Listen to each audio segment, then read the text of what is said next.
Bismillah walhamdulillah wassalatu wassalamu ala rasulillah Sayyidina Maulana Muhammad Abdullah wa ala alihi wa sahbihi wa man walah wa la hawla wa la quwwata illa billah.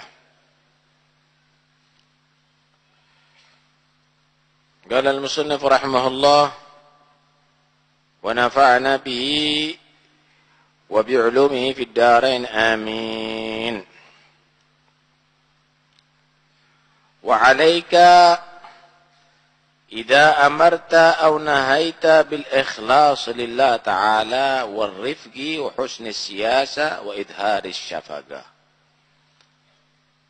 Dan hendaknya kamu jika mengajak orang berbuat kebaikan dan mencegah daripada kemungkaran, dasari itu semuanya dengan ikhlas lillah ta'ala. Tidak ada pamrih, bukan karena ingin menjadi orang yang terkenal, bukan karena ingin menjatuhkan yang lainnya, tapi ikhlas lillah. Warrifik. Dan yang kedua, dasari dengan lemah lembut. Dengan lemah lembut, jangan dengan cara yang kasar, cara yang kaku, dengan lemah lembut. Wa husnis siyasah. Dan dengan strategi yang baik. Mencari cara yang terbaik dalam penyampaiannya. Waktu yang paling pas, kondisi yang paling bagus, bahasa yang paling bagus. Wa idharis syafaqah, dan menampakkan kasih sayang, bukan menampakkan emosional, tapi menampakkan kasih sayang. Famastama'at hadhil khisal, maka tidaklah berkumpul ini sifat-sifat fi abdin, pada seorang hamba, tentunya ma'akaunihi amilan bima amara bih, tentunya dia harus menjadi orang yang melaksanakan apa yang perintah. Jangan asal menyuruh orang tapi dirinya tidak mau, tidak melaksanakan. Menjadi contoh. Jangan nyuruh orang sholat, dirinya nggak sholat. Mujtaniban lima naha anhu, dia juga selain mempunyai sifat 4 tadi itu juga menjauhi daripada segala yang ia larang. Jangan nyuruh orang meninggalkan tapi dirinya melaksanakan. Illa kana likalami saulatun wa haibah. Kecuali tidak terkumpul ini semuanya, kecuali orang itu omongannya akan menjadi berbobot, akan menjadi berwibawa, fis sudur, ada di hati orang-orang yang diajak atau dicegah dalam melakukan perbuatannya. Wa waq'un fil qulub, dan akan mantap, akan berpengaruh dalam hati. Wa halawatun fil asma', dan akan sedap, akan manis didengarkan. Wa qalla an yurad alaihi ma'a hadha kalamu, sedikit sekali nantinya ucapan atau omongan orang yang mempunyai sifat ini akan ditolak, akan banyak diterima. Dan insya Allah akan menjadi mujarrab. Orang yang diajak akan nurut. Orang yang didakwai akan patuh. Masya Allah. Orang itu kalau jadi da'i. Orang itu kalau jadi pendakwah. Hendaknya dia tadi itu mempunyai 4 sifat ini. Pertama, 5 sifat ya, 4 sifat tambah yang 5. Pertama, ikhlas. Kalau ikhlas, insya Allah dakwah itu akan sukses. Dikatakan ma kharaja minal janan wasala ilal janan. Wa ma kharaja minal lisan kana hadduhul adzan. apa yang keluar hanya dari mulut, hanya berupa kata-kata dan suara, maka sampainya cuma ada di telinga. Tapi apa yang keluar dari hati, sekalipun dengan bahasa yang singkat, maka akan diterima oleh hati. Kalau sekarang kan penceramah banyak ya di mana-mana ya. Dikit-dikit ceramah, dikit-dikit ceramah. Kalau ceramah panjang. Sampai si pendengar ini mulai seneng sehingga bosan. Dia tidak berharap kapan diceramai lagi, tapi berharap kapan si penceramah berhenti. Panjang-panjang, ayatnya banyak, hadisnya banyak. Cuma kadang-kadang nggak diterima sama hati. Kenapa? Karena si penceramah tadi itu hanya yang dipikirkan bahasa lisan. Tidak ada ketulusan dari hati. Karena itu perlu ikhlas, saudara, dalam berdakwah. Sebenarnya dalam segala sesuatu perlu ikhlas. Kalau ikhlas, maka Allah akan sampaikan ke hati. Sekalipun di daerah yang lain, di daerah yang jauh. Nih, gambarannya. Gambaran. Anda baca Ratibul Haddad itu pernah ketemu Al-Habibullah Al-Haddad. Daerah Anda pernah didatangi oleh beliau. Enggak, tapi Anda baca. Di gunung-gunung dibaca. Padahal tempatnya ada di Tarim, di Hadramut. Jarang keluar dari kota Tarim, Habib Abdullah Haddad itu mulai 4 tahun nggak kelihatan matanya. Kemana-mana ya berarti harus dituntun. Tapi bagaimana ratib yang beliau buat tadi itu sampai sekarang diamalkan hampir di setiap masjid ada di Indonesia ini. Kenapa demikian? Karena ikhlas buatnya. Ikhlas buatnya. Subhanallah. Maulid Samtud Durar yang Anda baca, Al-Habib Ali Al-Habsyi pernah datang ke tempat Anda? Enggak. Tapi di mana-mana sampai ke Tengger sana baca Maulid. Kenapa? Dia membuat ikhlas. Bukan karena ingin dikenal, bukan karena pamrih, bukan karena cari harta, tapi untuk tashwiqan lis-sami'in min khawasil mu'minin wa tarwihan lil muta'alliqina bihadan nuril mubin. Saya buat maulid ini untuk menghibur hatinya orang yang rindu kepada Rasulullah. Untuk membuat manusia itu semakin berharap dengan Nabinya Muhammad sallallahu alaihi wasallam. Akhirnya digandrungi sama orang.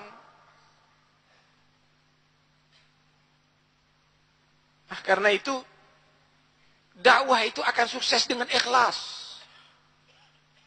Dengan ikhlas. Tanpa pamrih. Lah kalau sekarang kan enggak. Kita lihat isi amplopnya berapa. Kalau 1 juta sekian menit. Kalau 2 juta tambah, double. Kalau 5 juta 1 jam. Kalau dulu ikhlas, nggak ada pamrih. Tuh, kiai-kiai dulu itu. Kadang-kadang naik sepeda ontel. Kalau berdakwah. Kadang-kadang jalan. Jarang yang punya mobil dulu. Dijemput dokar kadang-kadang.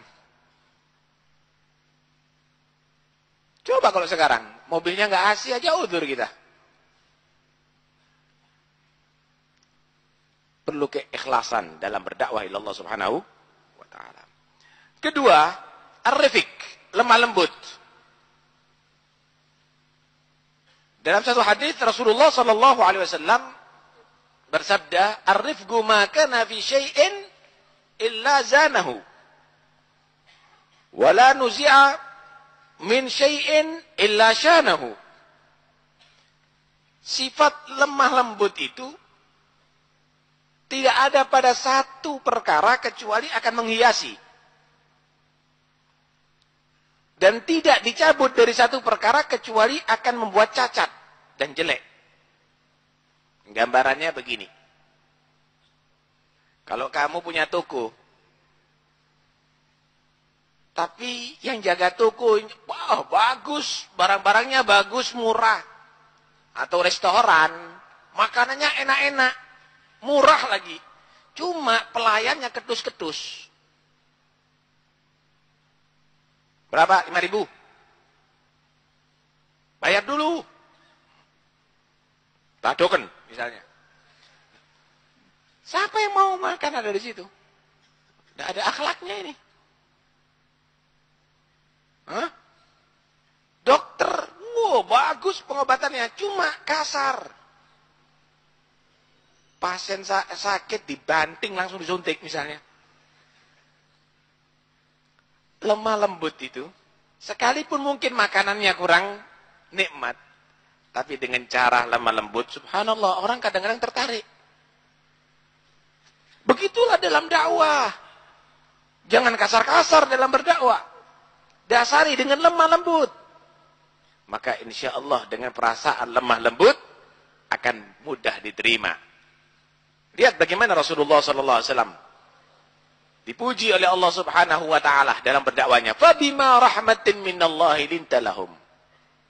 Walau kunta faddan ghalidhal qalbi lan faddu min hawlik. Fa'fu anhum wasfah. Dan ila akhiril ayah. Dengan adanya rahmat yang Allah berikan, anugerahkan kepada hati kamu, Muhammad, kamu bisa bersikap lembut kepada mereka, orang-orang Arab yang kasar sama kamu. Mereka bencinya sama Nabi luar biasa. Mereka merencanakan jahat, tapi Nabi tetap menghadapi dengan senyum dan lemah lembut.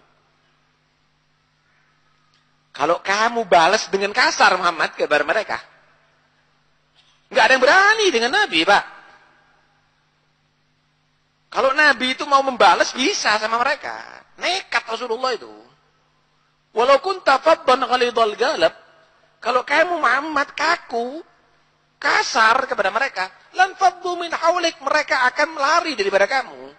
Tapi bagaimana mereka yang musuh, yang betul-betul jahat kepada Nabi, subhanallah, dengan akhlaknya Rasulullah menjadi orang dekatnya Rasulullah. Kenapa? Ar-rifik, lemah lembut. Termasuk bagian ar-rifik, lemah lembut, doakan. Anda ini kalau berdakwah, doakan yang Anda dakwahi tadi itu untuk mendapatkan hidayat dari Allah setiap saatnya. Jangan didoakan jelek. Ini terus saja maksiat, mudah-mudahan dapat azab. Ojo. Kasih. Dia korban setan sebetulnya. Orang-orang yang bermaksiat itu korban setan. Ketika kamu mendoakan dia jelek, berarti kamu sudah memberikan satu semangat atau satu bonus kepada setan. Nah, udah setan berusaha untuk buat orang Islam ini bermaksiat kepada Allah. Kemudian didoakan lagi. Korbannya mudah-mudahan diazab oleh Allah. Lah enggak benar. Doakan, itu dapat hidayat. Bukankah kita dididik oleh Allah Subhanahu wa taala untuk selalu memohon hidayat, bukan kepada pribadi, tapi untuk semua kaum muslimin. Ihdinas siratal mustaqim. Ya Allah, beri hidayat kami, beri petunjuk kami. Siapa kami? Kami orang Islam. Jalan yang lurus, yaitu jalan ajaran agama. Kalau kita kunut Allahumma hdina fiman hadait, malah dianjurkan sama salaf kita, kalau kita kunut sekalipun sholat sendiri, jangan baca Allahumma hdini, Allahumma hdina fiman hadait. Kenapa? Niatkan, doakan juga kaum muslimin. Supaya mendapatkan hidayah dan petunjuk dari Allah. Kalau kita salam, assalamualaikum. Dari sholat, assalamualaikum warahmatullah. Assalamualaikum warahmatullah. Keselamatan atas kalian semuanya. Dan rahmat Allah juga terlimpahkan bagi kalian semuanya. Kamu doakan siapa itu? Kalau noleh kanan, doakan semua kaum muslimin yang ada di sebelah kanan kamu sampai ujung dunia. Baik itu dari golongan manusia, jin, dan malaikat. Kalau noleh kiri, semua kaum muslimin yang ada di sebelah kiri kamu sampai ujung dunia. Itu semuanya adalah satu bimbingan, ajaran agama bagaimana kita seharus selalu mendoakan orang Islam. Jangan didoakan hancur orang Islam. Doakan mendapat hidayah, doakan menjadi orang yang soleh, doakan kembali ke ajaran Allah Subhanahu wa ta'ala. Begitu. Orang-orang dulu itu begitu. Ya arhamar rahimin. Ya arhamar rahimin. Ya arhamar rahimin. Farrij alal muslimin. Itu semua doakan. Nah kalau sekarang kan nggak kadang-kadang. Didoakan hancur semuanya dah. Arifik. Wa husnis siyasah. Strategi yang bagus. Kalau berdakwah itu. Husnis siyasah. Cari cara yang terbaik. Bagaimana Allah Subhanahu wa ta'ala memerintahkan Rasulullah?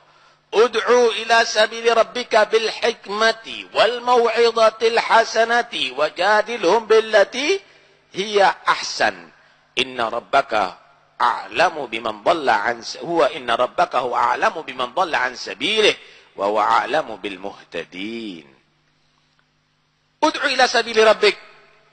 Wahai Muhammad Rasulullah, ajaklah manusia ini kembali ke ajaran Allah, ke Islam. Ajak mereka. Modalnya apa? Ngajak itu bil hikmah, dengan Al-Quranul Karim. Bil hikmah ay bil Quran. Wal mau'izatil hasanah, dengan nasihat yang bagus. Nasihat yang bagus. Al-mau'izatil hasanah, bukan nasihat yang tidak bagus. Ngilok-ngilok wong itu bukan mau'izatil hasanah, mau'izah sayyi'ah itu. Wal mau'izatil hasanah, dengan nasihat ceramah yang bagus. Wajadilhum billati ahsan. Mau'izatil hasanah itu ceramah yang baik dan ceramah yang bagus mutunya. Lah kalau ada ceramah isinya porno, bukan mau'izatul hasanah itu. Sayyi'ah, merangsang syahwat kok. Hati-hati. Al-mau'izatul hasanah itu yang mana? Faham gak Hasan gak? Al-mau'izah, an-nasihah, al-hasanah. Yang bagus. Yang bagus itu yang bermutu, yang nambahi iman, yang nambahi ilmu, yang nambahi takut kepada Allah, yang nambahi takwa kepada Allah. Bukan cerita cekakahan. Bukan yang diceritakan posternya tubuh perempuan. Atau sebaliknya posternya tubuh laki. Nggak benar. Ajak manusia kembali ke ajaran Allah dengan Al-Quran dan ceramah yang baik. Kalau perlu diplomasi, wajadilhum billati ya ahsan. Ajak debat yang terbaik. Nggak apa-apa, debat itu bagus. Tapi billati ya ahsan, bukan saling mengkafirkan, bukan saling mensyirikkan. Duduk, ayo. Hilangkan fanatik. Hilangkan doktrin-doktrin itu. Ayo duduk. Dengan cara yang baik. Lah, kalau sudah dibawakan Quran, tetap. Kalau dinasihati dengan cara baik, tetap. Diajak diplomasi, tetap. Inna rabbaka huwa a'lamu biman dhalla an sabilihi wa huwa a'lamu bil muhtadin. Tuhan kamu adalah lebih mengetahui siapa yang sesat daripada jalannya dan siapa mengikuti petunjuknya. Wes pasrahkan sama Tuhan, berarti udah ditutup hatinya oleh Allah. Lah kalau sudah ditutup hatinya oleh Allah, siapa yang akan bisa memberikan petunjuk? Siapa? Nabi sendiri nggak bisa. Nabi sendiri Gak bisa. Sawaun anzartahum am lam tundirhum la yu'minun. Sama aja Muhammad kasih peringatan atau enggak, tetap mereka enggak beriman. Kenapa? Udah ditutup sama Tuhan pintu hidayat. Ya udah, jangan direken. Kenapa? Banyak yang bisa kamu dakwah, banyak yang bisa kamu ajak, masih banyak yang memerlukan kamu. Masih banyak orang-orang yang bisa mau mendengarkan ucapan kamu. Ah. Husni siyasa. Kemudian wa idharis syafaqah. Dengan nampak dengan kasih sayang, perasaan kasih sayang. Kalau kamu itu berdakwah dengan perasaan kasih sayang. Jangan mentang-mentang kemana-mana ngebawa brand. Ini dakwah apa nih? Kita harus membela, kita harus mempertahankan tauhid. Loh, ini muslimin yang kamu bunuh kok tauhid? Inti yang perlu belajar tauhid dulu. Nggak ngerti yang membatalkan wudhu, kemudian dia main kasar sana, main kasar sini. Karena itu, nggak bener ini. Dakwah model begitu itu nggak bener. Idharis syafaqah. Dengan perasaan kasih sayang. Bukan berarti kalau melukai seneng. Bukan berarti kalau mukul seneng. Semuanya di musuh. Mana dakwah model begitu? Ngasih salam sama orang jalan nggak mau. Bergabung dengan orang-orang yang mencari ilmu nggak mau. Merasa dirinya sendiri yang beriman, yang lainnya adalah kafir. Ini bukan dai ini. Ini tidak benar ini. Nah, karena itu, udahlah, aliran-aliran begitu nggak boleh dah di Indonesia nih. Ini suruh hidup di luar negeri sana, biar aman kita ini. Ini apa ini model begini nih? Nggak pernah ada mulai dari dulu model begini nih. Berbeda itu boleh. Berbeda itu boleh, biasa, nggak ada masalah. Yang penting jangan melanggar ajaran Allah dan Rasulnya. Pemahaman Anda lain, pemahaman orang lain. Jangan dipaksakan orang ikuti dengan pahamnya Anda. Lah kalau Anda mau fair, ayo duduk. Ayo kita bahas secara ilmiah.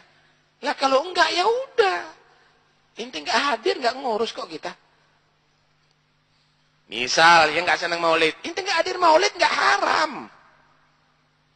Inti enggak hadir maulid enggak sesat.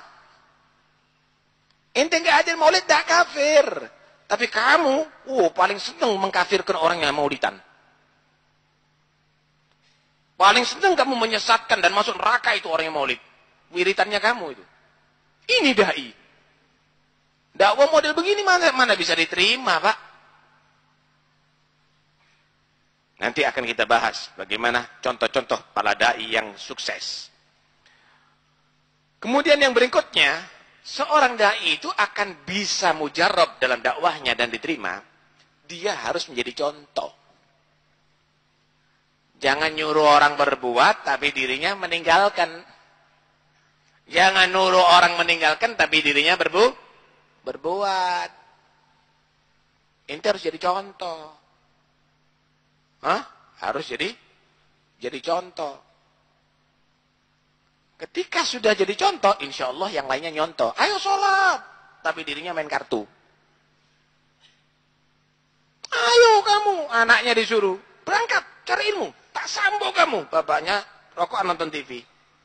Ya dikuyuh be anaknya. Akhirnya bukan ke majelis ilmu, ke warnet anaknya. Akhirnya duduk di jalan anaknya. Kamu harus jadi contoh.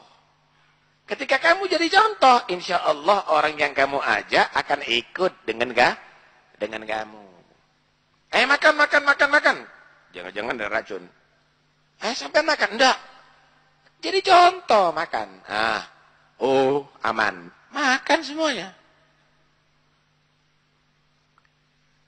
Nah, ketika kamu tadi itu berdakwah dan kamu menjadi contoh, insya Allah akan diterima dakwahnya kamu. Diceritakan Imam Ahmad bin Hanbal. Ketika dia mengajar, baru dimulai mengajar. Wallahu a'lam, ditutup kitabnya. Muridnya kaget, loh. Kok nggak diteruskan? Esok hari baru diteruskan. Ditanya, kenapa kok kemarin kok cepat sekali? Iya, bab berikutnya ini babul hijamah. Bab berikutnya bab masalah cantuk, masalah bekam. Keutamaan bekam, keutamaan cantuk. Saya belum ngamalkan, kata dia. Saya takut kalau saya ngajarkan perkara yang belum aku amalkan, termasuk bagian firman Allah, kabura maqtan indallah an taqulu ma la taf'alun. Allah itu sangat marah kalau kamu itu berucap tapi kamu tidak berbuat. Kemarin langsung saya melaksanakan itu cantuk, itu bekam, dan sekarang saya terangkan karena saya sudah melakukannya. Begitu orang dulu. Mujarab. Lah kalau sekarang kan nggak begitu, orang suruh tobat. Tapi dirinya nggak tobat. Ya jadi gosidat tok. Kalau dia tobat beneran, dia orang yang sering tobat kepada Allah, maka manusia yang diajak tadi itu insya Allah akan mujarrah, akan menerima dengan hatinya tadi itu. Masya Allah. Nih gambaran yang sukses. Kita di Indonesia punya Wali Songo ya. Anda lihat Wali Songo ini. 9 orang wali ini, subhanallah, bagaimana dengan strateginya dalam dakwah bisa membuat orang tadi itu yang asalnya kafir jadi beriman, yang asalnya maksiat jadi taat. Mereka itu bukan sot-sotan, Pak. Kan kita gambarkan itu sot-sotan, sehingga main di TV itu metu cahaya, ngawang, bukan. Mereka itu punya strategi dakwah yang luar biasa. Bagaimana mereka tadi itu membawa hati yang tulus, ikhlas, dengan lemah lembutnya, mengadakan pendekatan dengan masyarakat yang sakit disambangi. Kemudian dia bawa duit yang melarat dibantu. Kemudian yang nggak ngerti diajari, nurut semuanya. Kemudian dia menampakkan kasih sayang. Dan dirinya menjadi contoh. Hebat, sukses, berhasil. Dakwah ini yang sukses. Nah sekarang cara dakwah ini sudah diambil alih dengan orang-orang misionaris. Kalau orang-orangnya kita mau dakwah, yang mau ngundang urunan duit, Pak. Mangani ya apa? Berkati ya apa, duit ya apa, urunan duit bingung. Tapi kalau orang misionaris datang bawa duit, mereka datang bawa beras. Yang sakit-sakit didatengin, ngadakan pengobatan massal. Lah kalau kita kan nggak peduli dengan itu, karena itu misionaris pakai caranya Wali Songo dalam berdakwah. Masuk ke gunung-gunung, masuk ke daerah Papua, masuk ke daerah Sulawesi, daerah yang jauh-jauh dimasuki sama mereka. Wali Songo juga begitu. Kalau sekarang kan enggak. Waduh, soro nih dakwah begini. Amplop tipis. Aduh. Lain, Pak. Ketulusan. Diambil alih sama non-muslim. Jadinya begini akhirnya. Karena itu ayo. Kita harus bangkit, wahai umat Islam. Sifat-sifat 5 ini harus dimiliki oleh setiap pendakwah. Jadilah dai yang ikhlas. Jadilah dai yang lemah lembut. Jadilah dai yang tahu situasi dan kondisi. Bagaimana kamu berdakwah kepada pejabat? Bagaimana kamu berdakwah kepada aparat? Bagaimana kamu berdakwah kepada tokoh masyarakat? Tahu situasi dan kondisi. Kemudian nampakkan bagaimana kasih sayang kamu terhadap umat Islam. Ojo ceramah, tok, itu orang yang sakit bantu. Itu orang yang kelaparan kasih makan. Dakwah itu bukan hanya ceramah. Kemudian jadilah contoh kamu di dalam melaksanakan yang wajib, menjaga yang baik, melakukan kebaikan dan menghindar daripada kemungkaran. Dengan 5 sifat ini, insya Allah dakwah akan sukses dan dakwah akan berhasil. Wala tastawil hasanatu walas sayyi'ah idfa' billati hiya ahsan fa idzal ladzi bainaka wa bainahu adawatun ka'annahu waliyyun hamim. Tidak sama kebajikan dan kejelekan, enggak sama. Karena itu tolaklah kejelekan dengan yang terbaik, billati ya ahsan. Tolaklah kejelekan dengan yang terbaik. Kalau sudah kamu bisa melakukan itu, tolaklah emosional dengan sabar. Musuh kamu emosi, inti hadapi dengan sabar. Tolaklah kebodohan dengan ilmu. Musuh kamu pakai cara-cara kebodohan, tapi kamu dengan ilmu. Tolaklah kejahatan dengan kebaikan. Musuh kamu berniat jahat, tapi kamu berniat untuk menolong. Nanti akan Allah rubah. Fa idzal ladzi bainaka wa bainahu adawatun ka'annahu waliyyun hamim. Yang sangat musuh kepada kamu akan berubah menjadi pembela utama kamu dan orang yang paling dekat dan akrab dengan kamu. Tuh lihat bagaimana Nabi bersikap. Subhanallah. Yang asalnya musuh habis-habisan seperti Sayyidina Umar jadi pembela utama. Jadi orang dekatnya Rasulullah. Sampai jadi mertuanya Rasulullah sallallahu alaihi wasallam. Inilah husnus siyasah.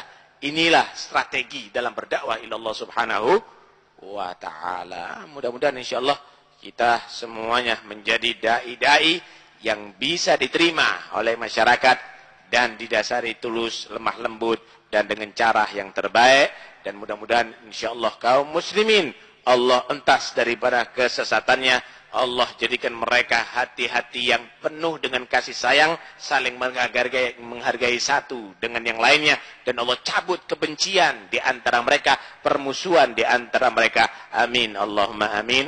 Nanti insyaallah akan kita salat gaib untuk pertama Sayyid Abbas bin Alawi al-Maliki, adiknya Al-Habib Muhammad bin Alawi al-Maliki yang meninggal dunia beberapa yang lalu, dan juga yang kedua untuk Al-Habib Abu Bakar bin Husin Al-Kaf, seorang alim yang ada di daerah Cirebon yang meninggal beberapa hari yang lalu. Mudah-mudahan insyaallah mereka yang meninggal dunia, yang minta Fatihah juga, semoga Allah ampuni segala dosa dan kesalahannya. Yang sakit Allah berikan kesembuhan dengan segera. Yang hamil mudah-mudahan melahirkan dengan cara yang mudah, dan Allah jadikan anak yang akan dilahirkan maupun seluruh anak-anak kita jadikan anak yang soleh.